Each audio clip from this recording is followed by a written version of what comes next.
기도하겠습니다.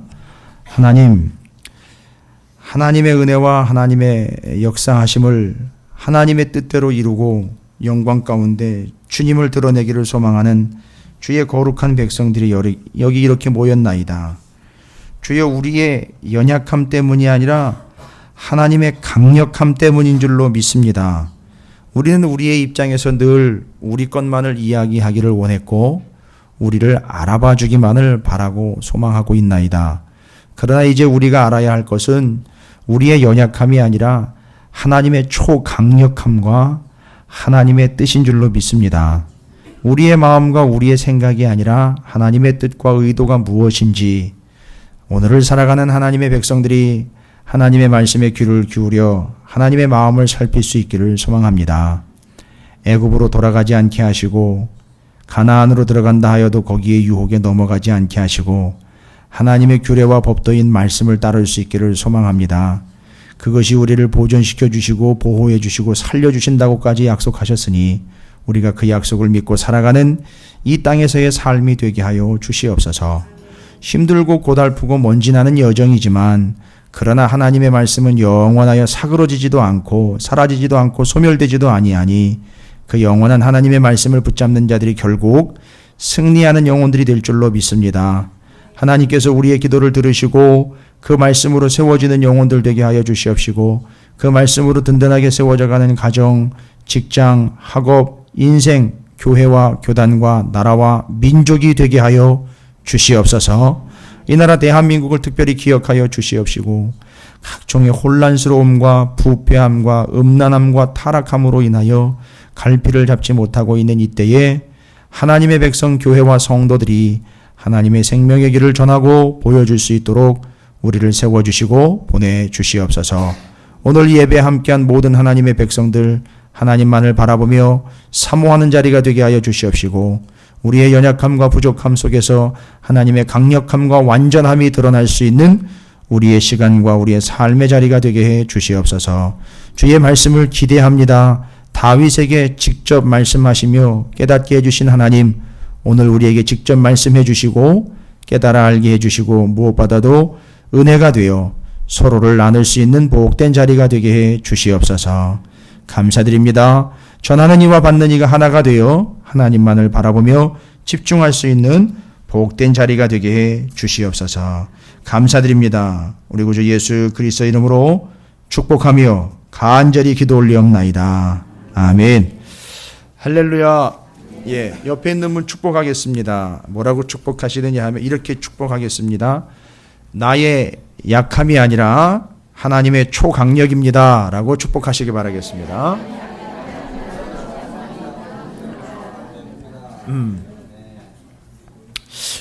여러분, 왜 일이 잘 안 풀릴까요? 왜 이렇게 마음먹은 대로 안 되는 것 같고 왜 이렇게 수월하지 않은 것 같은 인생이 계속되는 것 같을까요?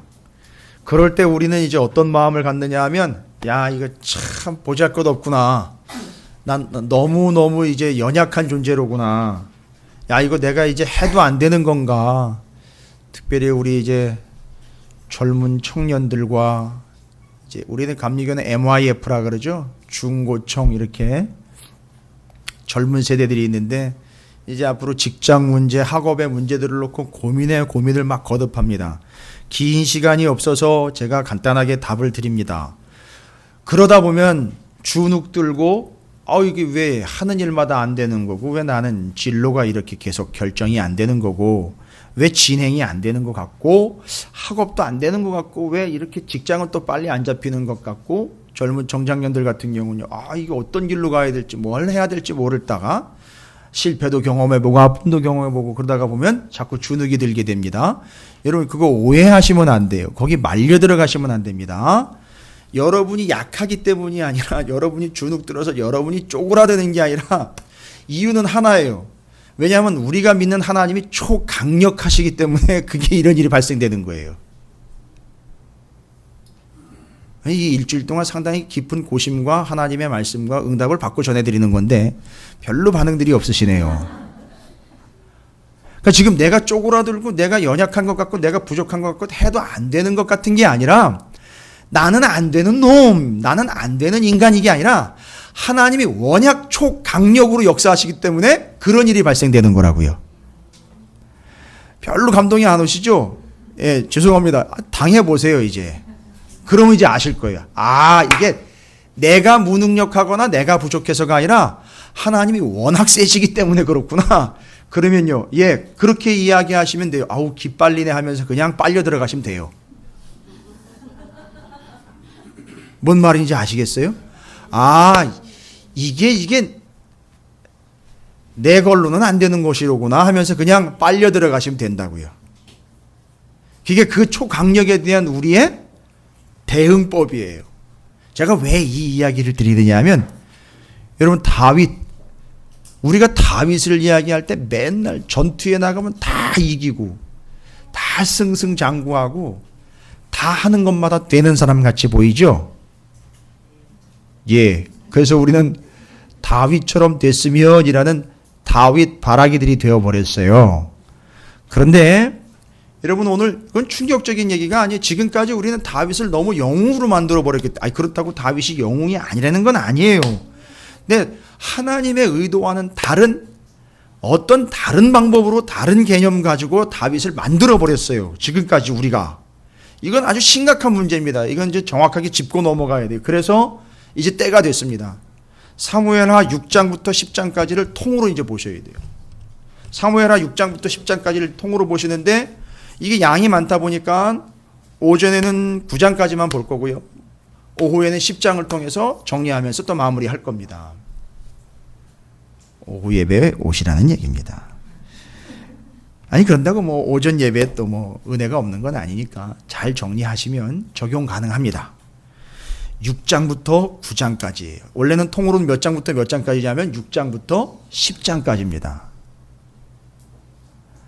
여러분도 말씀을 받을 때 워낙에 이게 목사님이 한 장, 두 장, 막 네다섯 장씩 가지고 막 왔다 갔다 하니까 여러분도 좀 부담되시지만 저는 더 부담돼요.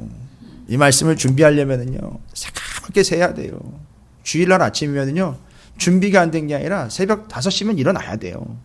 일어나서 다시 보고 또 보고 또 보고 또 보고 또 보고 또 기도하고 또 정리해야 되고 또 나왔는데도 불구하고 이게 원고가 지금 나왔어요. 이렇게 보여드리면 상처받으실까봐 너무 많아가지고 분량이, 아이고 오늘도 일찍 끝나긴 글렀구나.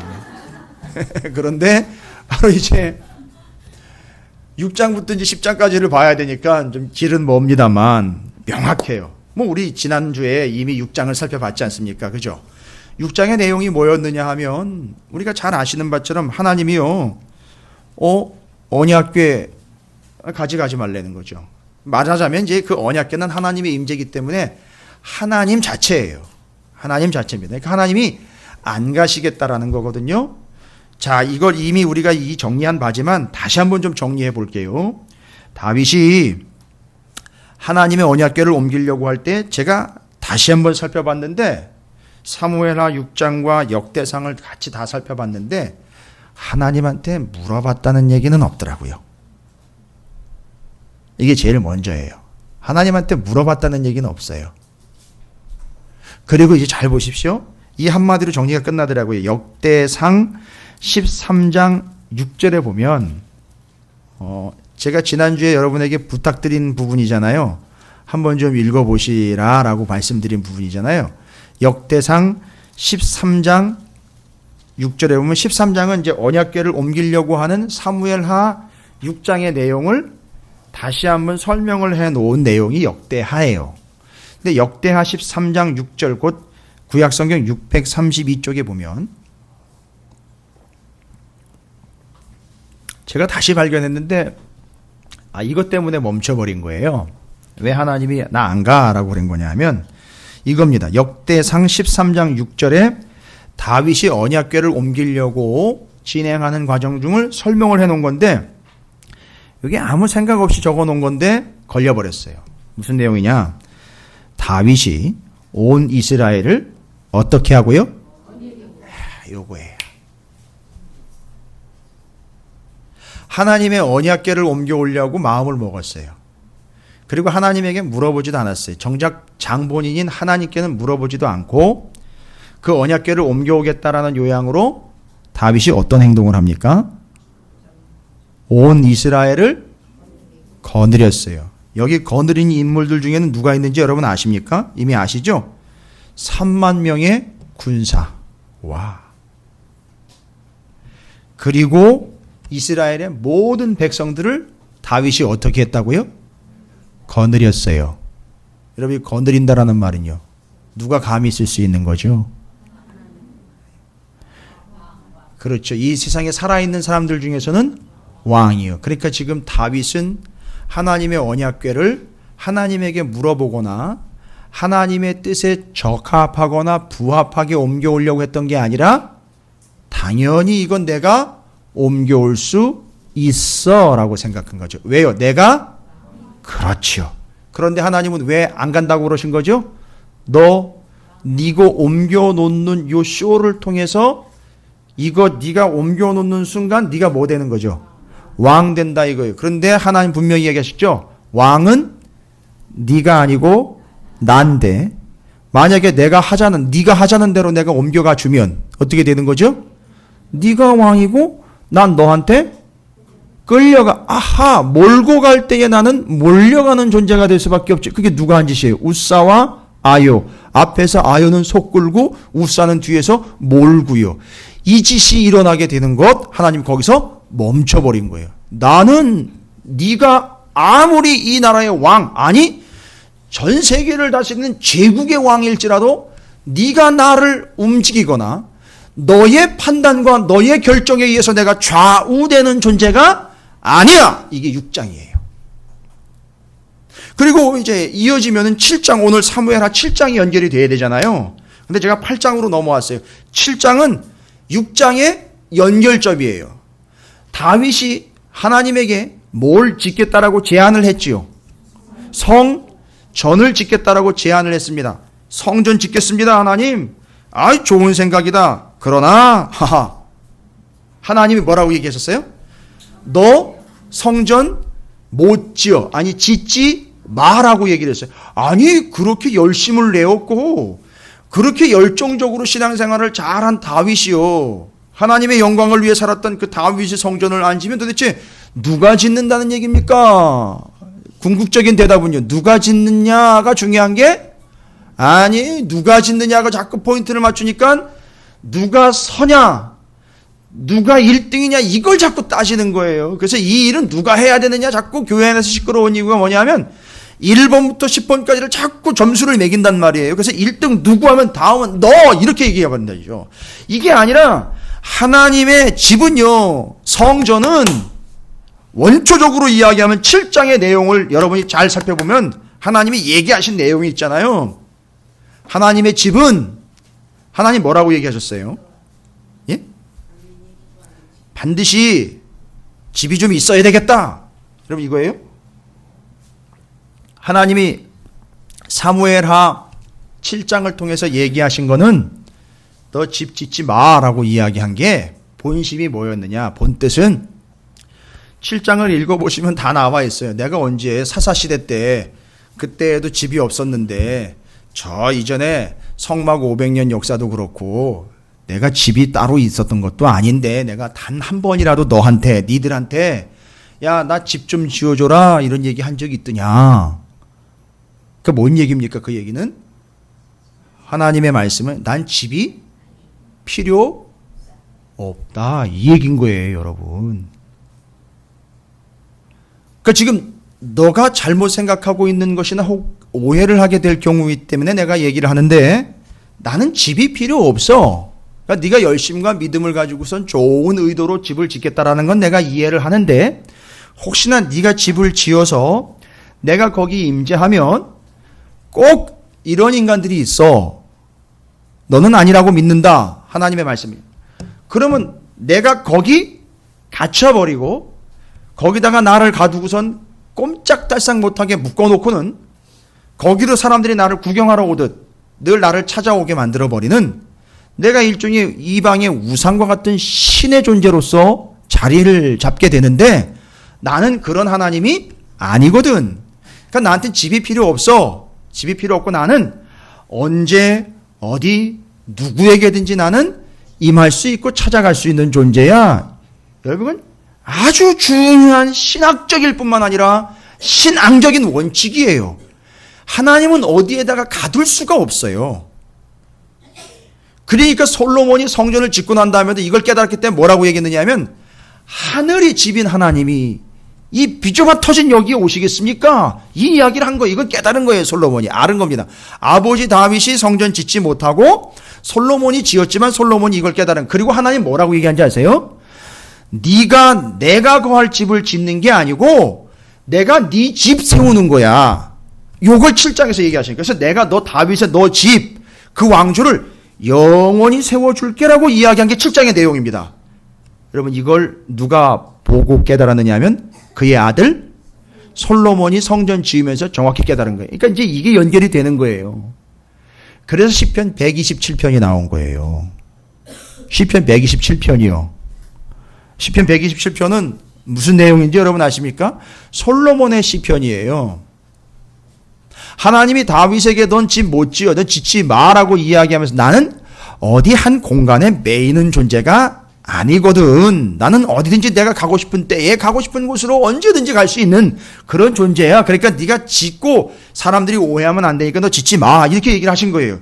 그리고 솔로몬이 짓게 되었는데 지으면서 짓고 난 다음에 솔로몬의 고백이 이거예요. 뭐라고 얘기했느냐 하면 시편 127편에 여호와께서 집을 세우지 아니하시면 세우는 자의 수고가 헛되며 여호와께서 성을 지키지 아니하시면 파수꾼에 깨어 있음이 헛되도다. 무슨 얘기예요? 다윗한테 하나님이 얘기하신 거예요. 네가 내 집을 짓는 게 아니라 내가 네 집 세운다. 이 얘기인 거예요. 그러면요, 6장은 뭘 얘기하는 거죠? 네가 나를 이끌고 가는 게 아니라 내가 너를 이끌고 가는 것이다. 네가 나를 위해 살아주는 게 아니라 내가 너를 살려주는 거다. 7장이요. 여러분, 이거 정리되셔요?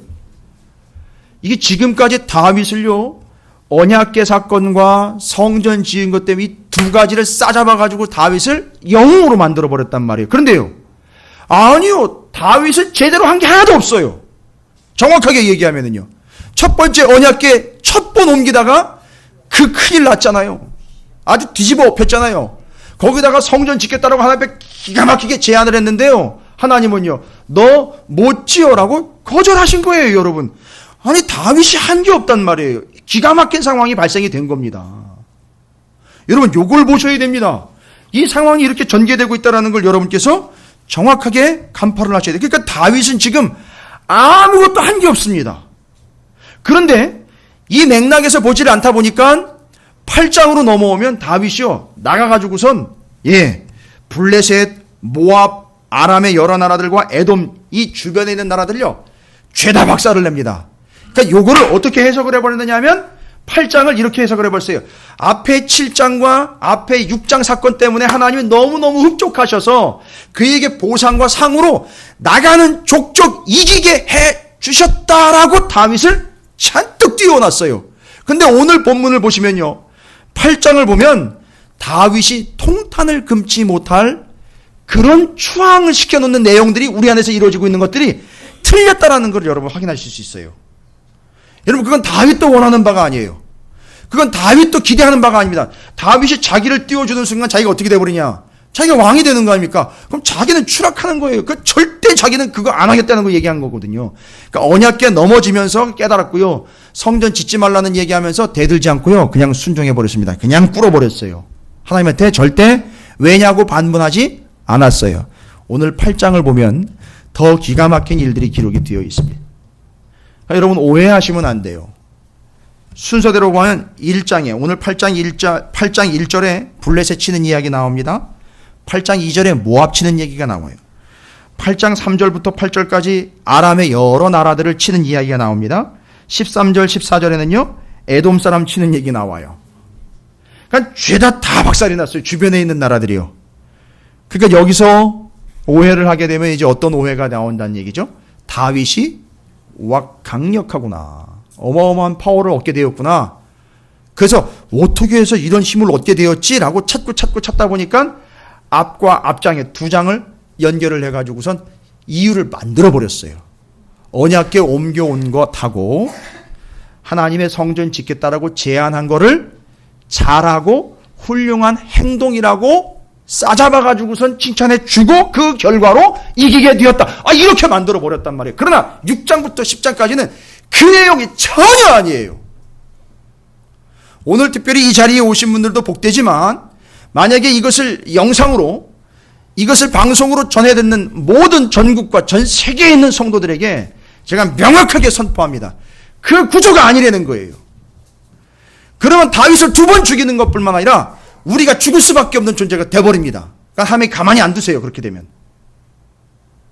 도대체 목사님 무슨 얘기를 하려고 그러십니까? 오늘 내용을 보시죠. 8장을 보면 1절부터 계속해서 14절까지는 이방의 주변에 있는 나라들이 다 박살나는 내용이 나옵니다. 그런데 잘 보시면은요. 와, 이게 참 희한한 내용들이 기록이 되어 있어요. 그럼 8장에 보면 8장의 시작이 어떻게 되어 있죠? 그 후에라는 거예요. 그 후에. 무슨 일 후에예요? 제가 지금까지 설명드린 거잖아요.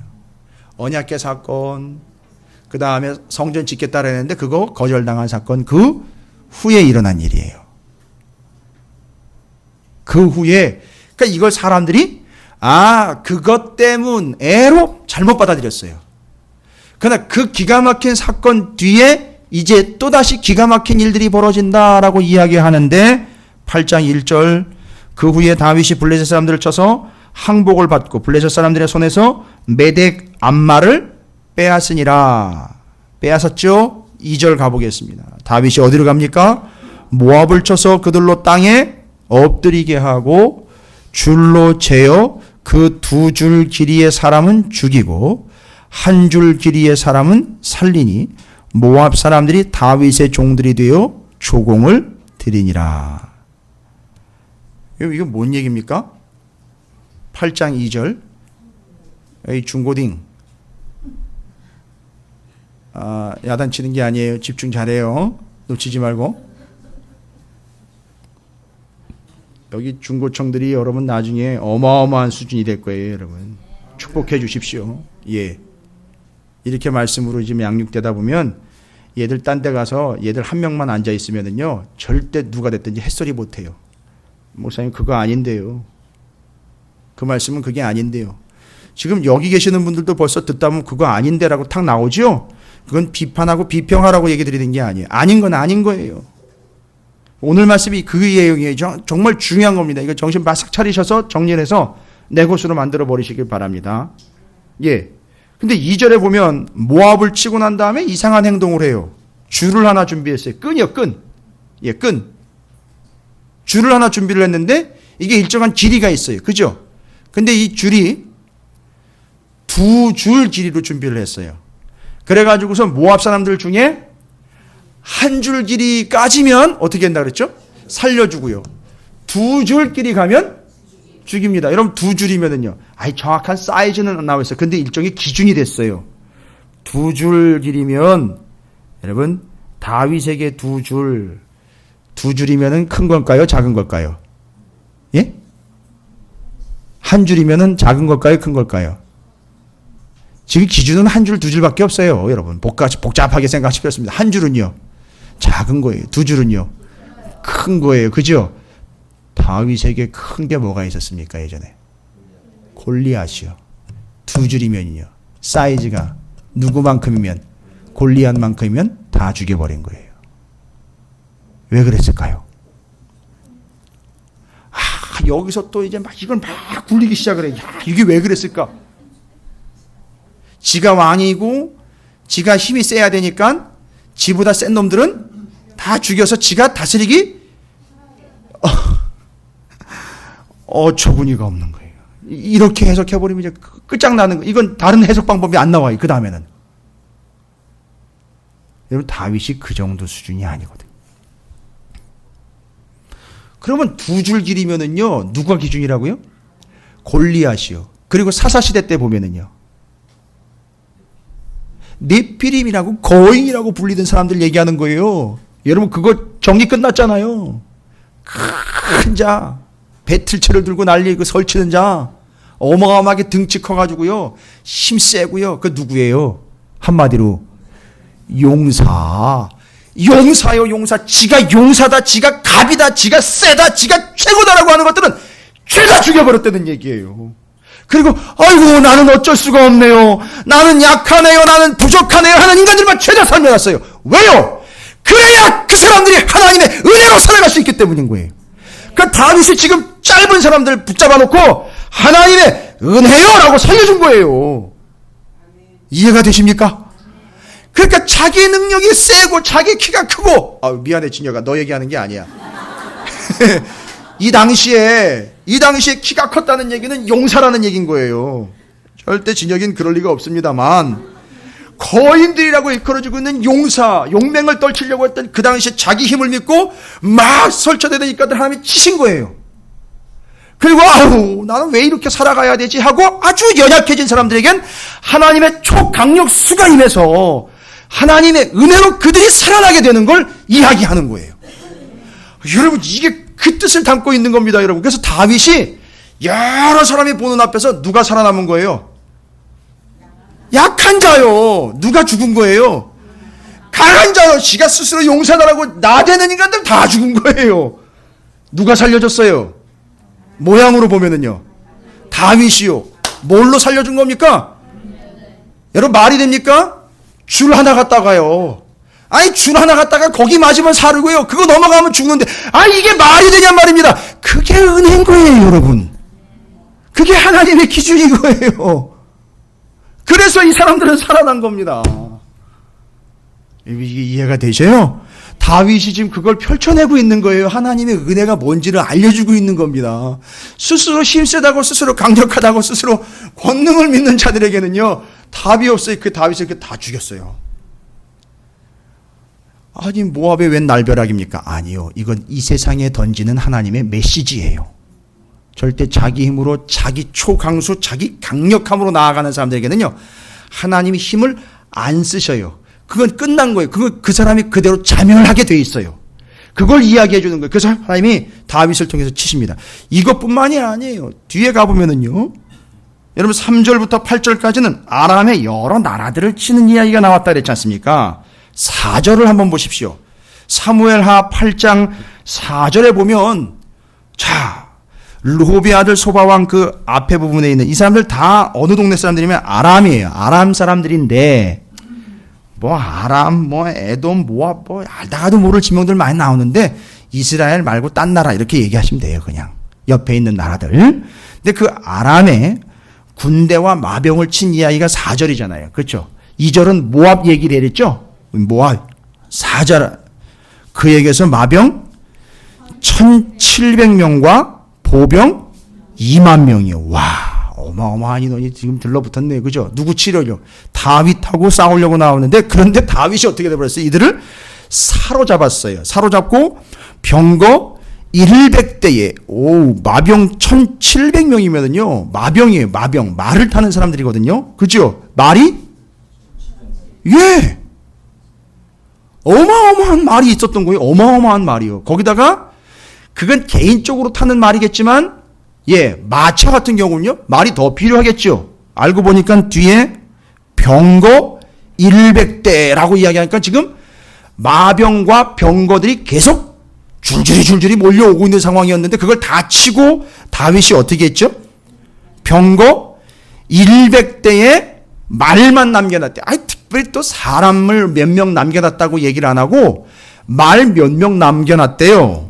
여러분 이거 잘 이해를 하셔야 돼요. 이거 성경을 또 앞에 있는 걸 모르시면 또 그랬나 보다 하고 또 대충 넘어가는데 이게 중요한 겁니다. 줄 재가지고 키가 넘어간 놈 죽인 거하고 여기 지금 말 100 죄송합니다. 벌써 얘기를 다 해드렸네. 100대의 말 병거인데요. 100대의 병거니까 옛날로 치면 마차를 하나 끄는데 아무리 좀 많이 쳐도 2마리 정도가 푼다라고 치면은요 100대의 병거니까 아무리 많이 잡아도 몇 마리의 말인 거죠. 그런데 마병이 몇 명이라고 했어요? 1700의 보병이 2만이면 어마어마한 말이 동원이 됐는데 그 중에서 몇 마리만 남겨놓고요 200마리만 남겨놓고 나머지는 다 어떻게 했더라? 이게 아까워, 지금으로 치면 이게 탱크거든요. 이걸 다 없애버린 거예요. 몇 개만 남겨놓고요. 200마리만 남겨놓고요. 여러분 옛날에 징기스칸이 알렉산더보다 더 엄청난 나라를 정복했다지 않습니까? 세계에서 최고로 많은 땅을 정복한 사람이 징기스칸이래요. 몽골이요. 징기스칸. 알렉산더도 비교가 안 된답니다. 근데 이 징기스칸의 군대가 그렇게 넓은 땅을 가는 족족 다 정복을 할 수 있었던 이유는 뭐냐 하면 말 때문이에요. 이게 정복을 하려면 보급로가 있어서 보급이 제때제때 돼야 되잖아요. 치고 나가면.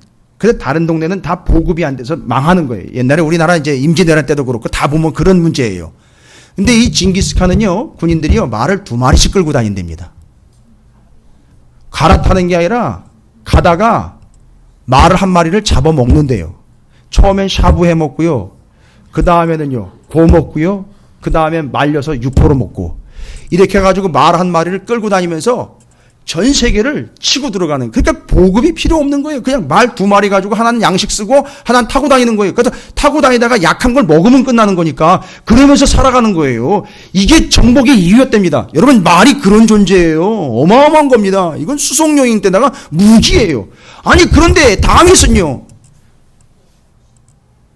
그 얘기는 제가 설민석 선생님한테 들었어요.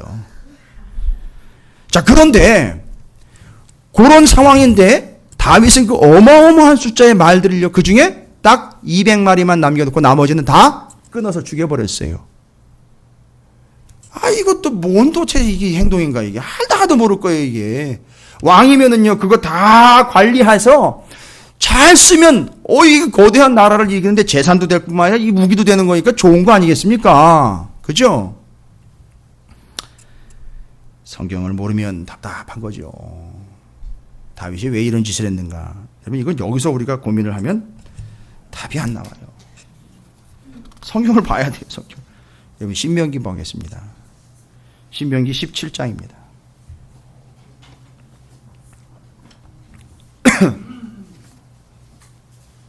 여러분, 내용이 어려운 건 아닌데 성경 전체를 봐야 되기 때문에 전체적인 안목이 없으면 좀 답답하실 거예요. 그러다 지금 성경을 다 찾아가고 있으니까 한번 따라와 보시면 그가 왜 그런 이상한 행동들과 이상한 짓을 했는지에 대한 답이 다 나와요. 신명기 17장 14절부터 20절까지의 내용이 나와 있죠. 거기에 여러분, 이건 예전에 제가 신명기 할 때도 누누이 말씀드렸고요. 모세오경 하면서도 누누이 말씀드린 거예요. 신명기 17장 14절부터 20절까지의 여러분, 신명기 17장 14절에 그 타이틀에 뭐라고 나와 있죠? 이스라엘의 왕. 신명기 때는요, 아직 왕이 세워지지 않은 때예요. 근데 하나님 뭐라고 얘기했습니까? 언젠간 니들이 분명히 왕 세워달라 그럴 거다. 그러면 그때 이런 왕이 세워져야 된다. 왕은 이러해야 된다라는 걸 얘기한 거잖아요, 이미. 이건 법이에요. 이 하나님께서 주신 왕에 대한 법령입니다. 왕은 어떠해야 되느냐에 대한 법령입니다. 내가 내 하나님 여호와께서 내게 주신 땅에 이르러 그 땅을 차지하고 거주할 때에 만일 우리도 우리 주위의 모든 민족들 같이 우리 위에 왕을 세워야겠다는 생각이 나거든 반드시 내 하나님 여호와께서 택하신 자를 내 위에 왕으로 세울 것이며 내 위에 왕을 세우려면 내 형제 중에서 한 사람을 할 것이요 내 형제 아닌 타국인을 내 위에 세우지 말 것이면 당연한 얘기예요. 근데 16절입니다. 그는 병마를 많이 두지 말 것이요 병마를 많이 얻으려고 그 백성을 애굽으로 돌아가게 하지 말 것이니. 지금은요, 애굽에서 나온 직후기 때문에 다시 옛날로 돌아가려고 하는데 뭐 얻으래요? 말과 그 병사들을 얻으려고 돌아가는 이상한 행위들을 또 할 거다라는 거죠. 그렇게 하지 말라는 거예요. 바로 다윗이 왜 200마리의 말만 남겨놓고 나머지는 싹 다 그 어마어마한 숫자의 말들의 힘줄을 다 끊어버렸느냐? 뭐예요? 이 말씀에 순종한 거라고요. 그러니까 그 사람은 훌륭한 왕이 아니라 훌륭한 종인 거예요. 하나님의 말씀에 그대로 순종하는 거예요. 그래서 신명기 17장 이 부분을 이해 못하면 그가 말들의 힘줄 끊어버렸다는 얘기는 아이고 아까워 이러고 가는 거란 말이에요. 그리고는 그걸 갖다가 뭐라고 또 잔뜩 포장을 하느냐면 다윗이요 마치 최영 장군처럼 금보기를 돌같이 해가지고선 물력도 없고 사심도 없고 그렇게 해서 그건 내가 도살이고 이따가 그걸 차지하는 그런 다 탐욕스러운 왕이 되지 않겠다라는 식으로 다윗을 미화시키는데 이걸 써먹는단 말이에요. 절대 그게 아니에요. 다윗은 말 많이 생기면 말이 많아져요. 그러면요, 자기가 왕이라고 말을 많이 하게 됐단 말이에요. 이상하게 말이. 우리나라 말이 재밌어요. 그러니까 자기가 왕이 된다는 거예요. 말이 많으면 말을 타고 정복하러 다니게 돼 있다는 거예요. 재산이에요. 이건 군사 무기입니다. 그러면 당연히 옆에 있는 나라를 치고 들어갈 수 있는 거예요. 그거 안 하겠다는 거예요. 그거 하지 말라고 그랬다는 거예요. 지금 모압 족속 치고 아람 족속 치면서 줄을 세워서 그거 넘어가면 치는 용사 제거하고 군사, 그 막강한 군사력 만들어줄 수 있는 말들 10줄 다 끊어버린 이유는 이 나라는 그런 나라 아니라는 거예요. 내가 뭐 되지 않겠다는 거죠. 왕 되지 않겠다고 신명기 17장의 내용을 그대로 순종하고 있는 겁니다. 거기다 적어 놓으셔야지. 신명기 17장 16절 목사님이 중요하다고 그랬다. 이렇게 거기다 4절 8장 4절 옆에다가 꼭 적어 놓으시란 말이에요. 그리고 신명기 죄송합니다. 사무엘하 8장 2절 거기다 옆에다가는 용사 다 죽었다 이렇게 써놓으시란 말이에요. 그러면요, 다윗이 결론적으로 이야기하면 다윗은 뭐 아니라는 나오죠? 왕 아니죠? 또 뭐가 아니라는 얘기입니까? 용사 아니라는 거예요. 여러분, 용사는 죽습니다. 언젠간 자기 힘에 지푸에 꺾여가 죽게 돼 있어요. 용사는 하나님 가만 내버려 두질 않습니다. 아니, 잘 보세요. 그러니까 지금 다윗이 하고 있는 일은 자기의 나라를 강하게 하고 자기의 입지를 높이는 입지가 아니에요. 그런데 8장 내내 보면 다 이깁니다. 다 이겨요. 나가는 족족 다 블레셋 이기죠.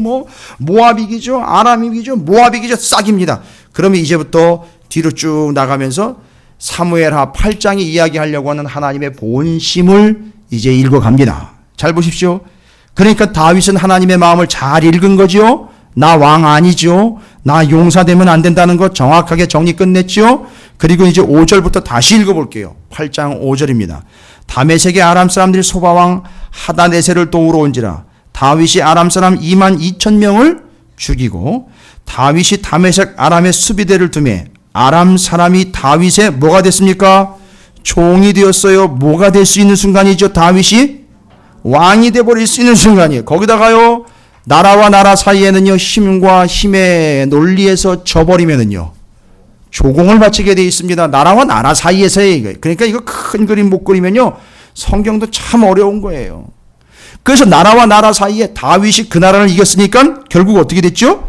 조공을 바치게 됐습니다. 여러분, 이건 다윗이 지금 한 나라의 왕일 뿐만 아니라 다른 나라의 왕도 돼버린 거죠. 그렇죠. 주변 나라를 친 거지 않습니까? 아니, 주변 나라가 쳐들어왔을 때 그냥 제거를 해버린 거예요. 그러니까 그 나라조차도 지금 누구에게 속하게 되는 거죠? 다윗에게 속하게 된 거예요. 그런데 여기 보세요. 여기 하나님이 개입하십니다. 다윗이 어디로 가든지 여호와께서 이기게 하시니라. 이거 뭔 얘기일까요, 여러분? 앞에 7장, 6장을 그랬기 때문에 하나님이 이기게 하셨다. 지금까지 이렇게 해석을 해왔단 말이에요.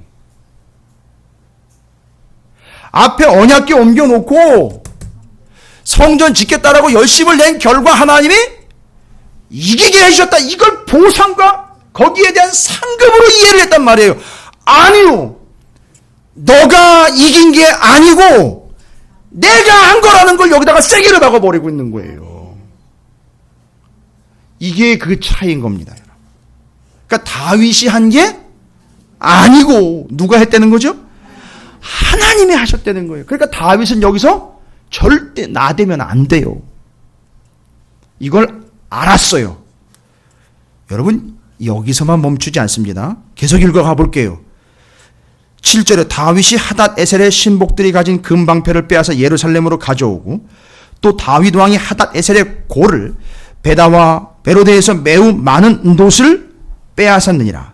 하맛 왕 도이가 다윗이 하닷에셀의 온 군대를 쳐서 무찔렀다 함을 듣고 도이가 그의 아들 요람을 보내 다윗 왕에게 문안하고 축복하게 하니 이는 하닷에셀 도이와 더불어 전쟁이 있었던 터에 다윗이 하다데셀을 쳐서 무찌름이라. 예, 주변에 있는 나라들 중에요, 다윗이 쳤다는 이야기를 듣고 또 무서워서 오히려 항복하고 온 사람들도 또 있었어요. 요람이 10절입니다. 10절 다시 할게요. 도의가 그의 아들 요람을 보내 다윗 왕에게 문안하고 축복하게 하니 이는 하닷에셀이 도의와 더불어 전쟁이 있은 터에 다윗이 하닷에셀을 쳐서 무찌름이라. 요람이 은그릇과 금그릇과 놋그릇을 가지고 온지라. 다윗 왕이 그것도, 잘 보세요, 이게 다윗이에요. 이게 좀 보세요. 그것도 어떻게 했다 그랬죠? 여호와께 드렸다라고 나와 있어요. 여러분, 그 다음에 드렸다라는 말이 또 나와요. 여기서만이 아니라 또 그가 정복한 모든 나라에서 얻은 은, 금, 곧 아람과 모압과 암몬 자손과 블레셋 것, 지금까지 다 정복한 사람들이니, 그죠? 아말렉에서 얻은 것과 소바왕 르호브의 아들 하달 에색에서 노력한 것과 같이 뭐예요? 12절에 드리리라. 여러분, 지금 11절과 12절에 다 하나님이 거기서 얻은 것 싹 다 다윗이 어떻게 했다 그랬어요? 드렸다라고 그랬어요. 싹 다 드렸다 그랬습니다. 여러분, 이건 누구랑 대조가 되는 모습인 거예요? 여러분 혹시 기억하십니까? 사울이요.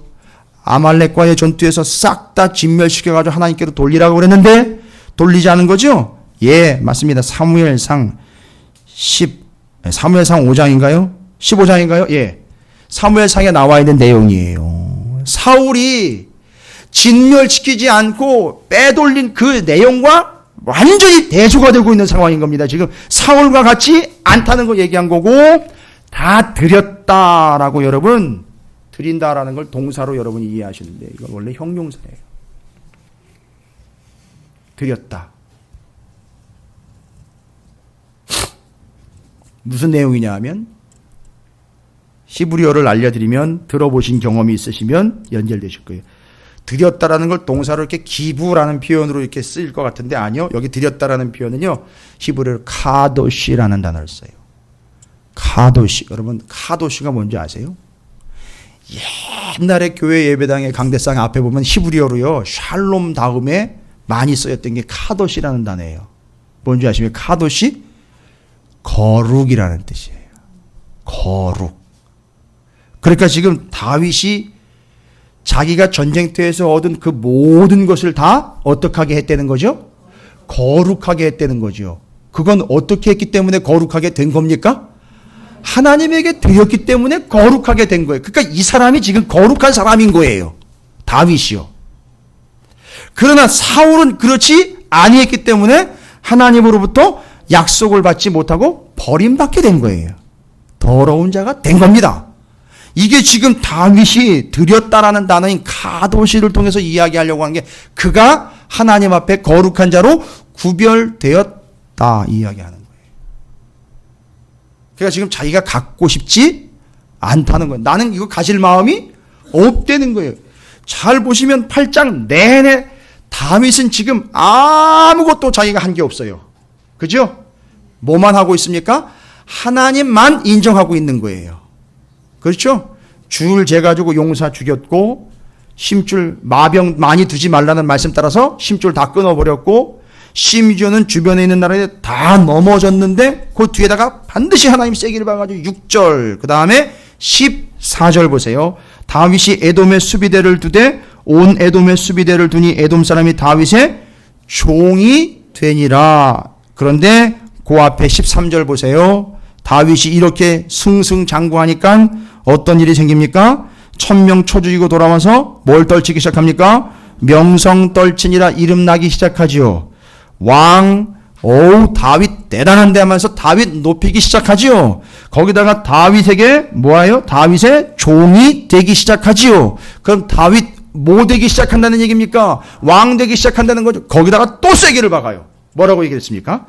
다윗이 어디로 가든지 여호와께서 이기게 하셨더라. 이걸 3인칭 관찰자 시점에서 보면, 다윗 네가 이긴 게 아니야. 하나님이 너 가는 데마다 가가지고 하나님이 다 쳐가지고 하나님이 이기신 걸 네가 거기서 그냥 사진 찍은 거야. 이 이야기하는 거예요. 그러니까 8장 내내 다윗이 한 거라고는 아무것도 없어요. 그런데 여기다 대고 다윗이 뭘 했기 때문에 하나님이 이렇게 이루어졌다라고 말을 만들어버려가지고 아주 짜집기로 되게 기가 막히게 짜집기를 했는지, 그러니까 지금까지 우리가 어떻게 계속해서 교육을 받고 있느냐 하면 다윗처럼 그런 훌륭한 일을 해야 하나님이 이기게 해주신다는 얘기를 그렇게 만들어봐요. 절대 아니에요. 우리가 할 수 없어. 야, 하나님이 하셔요. 이걸 다윗이 우리에게 얘기해주고 있는 거예요. 여러분, 여러분의 건강이 그렇게 힘들기 때문에 하나님이 손을 대실 수밖에 없어요. 여러분이 할 수 없기 때문에 하나님이 하셔야 돼요. 그래서 나는 용사 아닙니다. 나는 왕이 아닙니다. 나는 힘이 없습니다. 힘줄 끊어낸 거예요. 이거 다 하나님 겁니다라고 할 때 하나님이 하신다는 거지. 뭘 어떻게 여러분이 효과 있게 해드려야 하나님이 거기 감동해가지고 그것의 감동으로 보상으로 해주시는 게 신앙이 아닙니다. 여러분, 그건 기독교 아닙니다. 그런 기독교는 없어요. 하나님의 전적인 은혜로 그렇게 된다라는 걸 다윗이 8장을 통해서 자기 명예가 땅에 떨어지는 한이 있더라도 하나님이 하시고 하나님이 붙잡아 주셔야 된다라는 하나님의 전적인 은혜를 이야기하려고 다윗은 자기 명성 다 내려놨어요. 여기서 바보처럼 자기가 취급되더라도 괜찮습니다. 제가 그랬거든요. 제가 그 은혜를 받았거든요. 라고 이야기하는 거예요. 이게 이해가 돼야 9장이 이해가 되는 거예요. 9장은 누구 얘기입니까? 다윗과 무비보셋 얘기인데 이건 이미 예전에 제가 한번 말씀드렸죠. 이제는 여러분 어떻게 보셔야 돼요? 다윗과 무비보셋의 이야기 아니라 다윗과 하나님의 이야기. 그러면 본문 9장에서는 누가 다윗의 모습으로 나타난 거죠? 그렇죠. 무비보셋인 거예요. 그러니까 다윗이 자기가 예전에는 절대의 예루살렘 성으로 다리 저는 놈들은 절대 못 들어온다 그랬는데 그렇게 되면은요 누가 못 들어가요? 무비보셋이 못 들어오는 모양새지만 그렇지요. 자기가 못 들어가는 거예요. 그렇게 되면은 왜요? 자기가 절어야 쩔뚝쩔뚝거릴 때 하나님께서 쩔뚝거리시면서 나를 받아주시니까요. 이게 이제 정확하게 정리가 되는 거예요. 그래서 9장은 하나님의 전적 은혜로만 이루어질 수 있다라는 걸 무비보셋의 이야기를 통해서 다윗은 자기에게 일어난 사건 중에 하나로 나와 하나님 사이의 관계가 이런 관계인데 라고 설명을 달아놓은 거예요.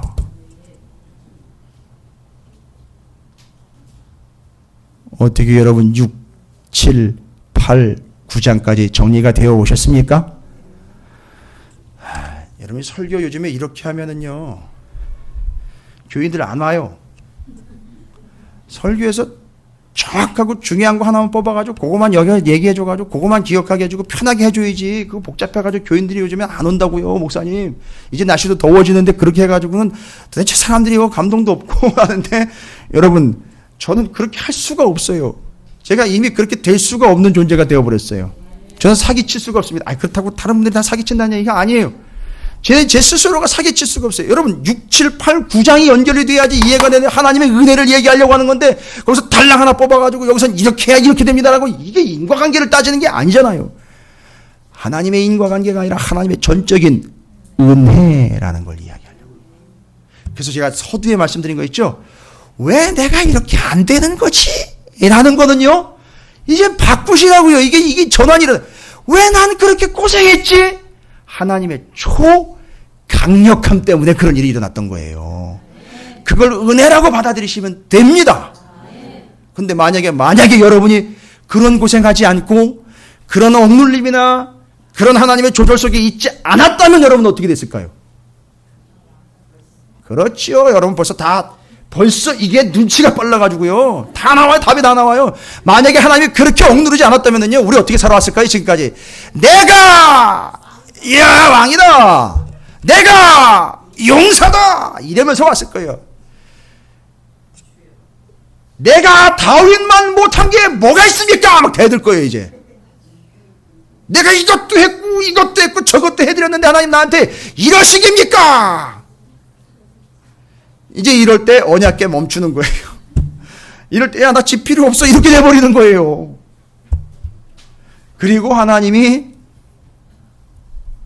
쩔뚝 절면서 하나님 앞에 아이고 하나님 죽겠습니다 하면서 올 때 나는 아무것도 아니네요 하면서 올 때 하나님 난 정말 힘이 없네요 하고 올 때에 이제 알았어 하면서 다윗의 식탁으로 무비보셋 두 다리를 다 저는 무비보셋이 들어올 때 여러분 다윗이 어떻게 했을까요? 거기 앉아. 반기는 정도가 아니라 자기가 안아줬을 거라는 거예요. 무비보셋이 들어올 때. 바로 우리가 하나님 앞에 갔을 때에 하나님 저는 안 되네요 라고 할 때에 하나님께서 우리를 어떻게 해주신 거죠? 무비보셋을 그렇게 안아주는 다윗처럼 하나님이 우리를 그렇게 안아서 자리에 앉혀주실 거라는 거예요. 이게 하나님의 은혜예요.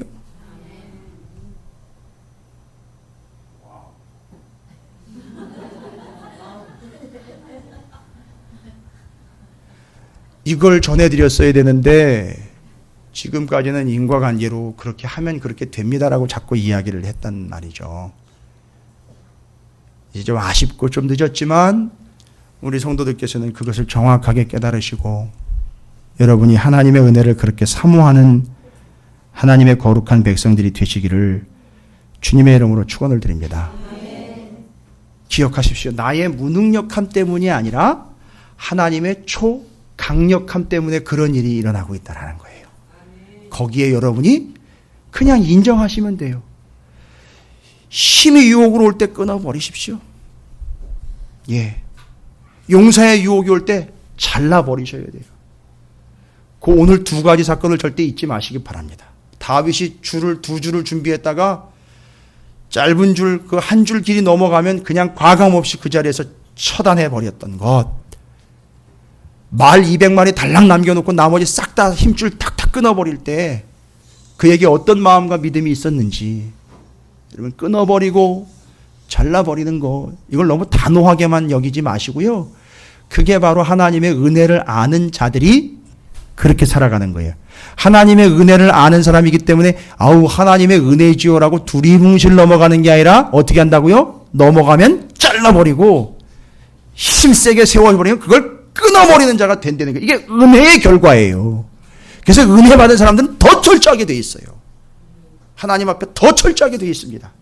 영부영 어리석게 아니면 어리둥절 그냥 두리뭉실하게 대충 넘어가는 게 아니에요. 그래서 요즘에 우리가 그런 얘기 하잖아요.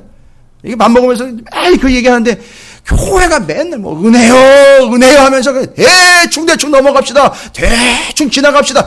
여러분 그건 은혜가 아니에요. 진짜 은혜를 받은 사람이면요 끊어내니까 끊어내고요 잘라내니까 잘라낸단 말이죠. 하나님의 은혜이기 때문에요. 왜냐하면 그렇게 해서 내가 살았기 때문에 안 그럼 내가 죽는 거거든요. 결론은. 이제 말씀을 정리합니다. 10장은요 6장부터 10장까지 그냥 한 통이라 그랬죠. 오후 시간에 이제 말씀을 전해야 되는데 이건 여기서 이야기하면 날 셉니다. 사무엘상을 또 살펴봐야 되기 때문에. 그러나 그 은혜를 아는 자와 그 은혜를 모르는 자가 9장과 10장의 대비가 되고 있는 거예요.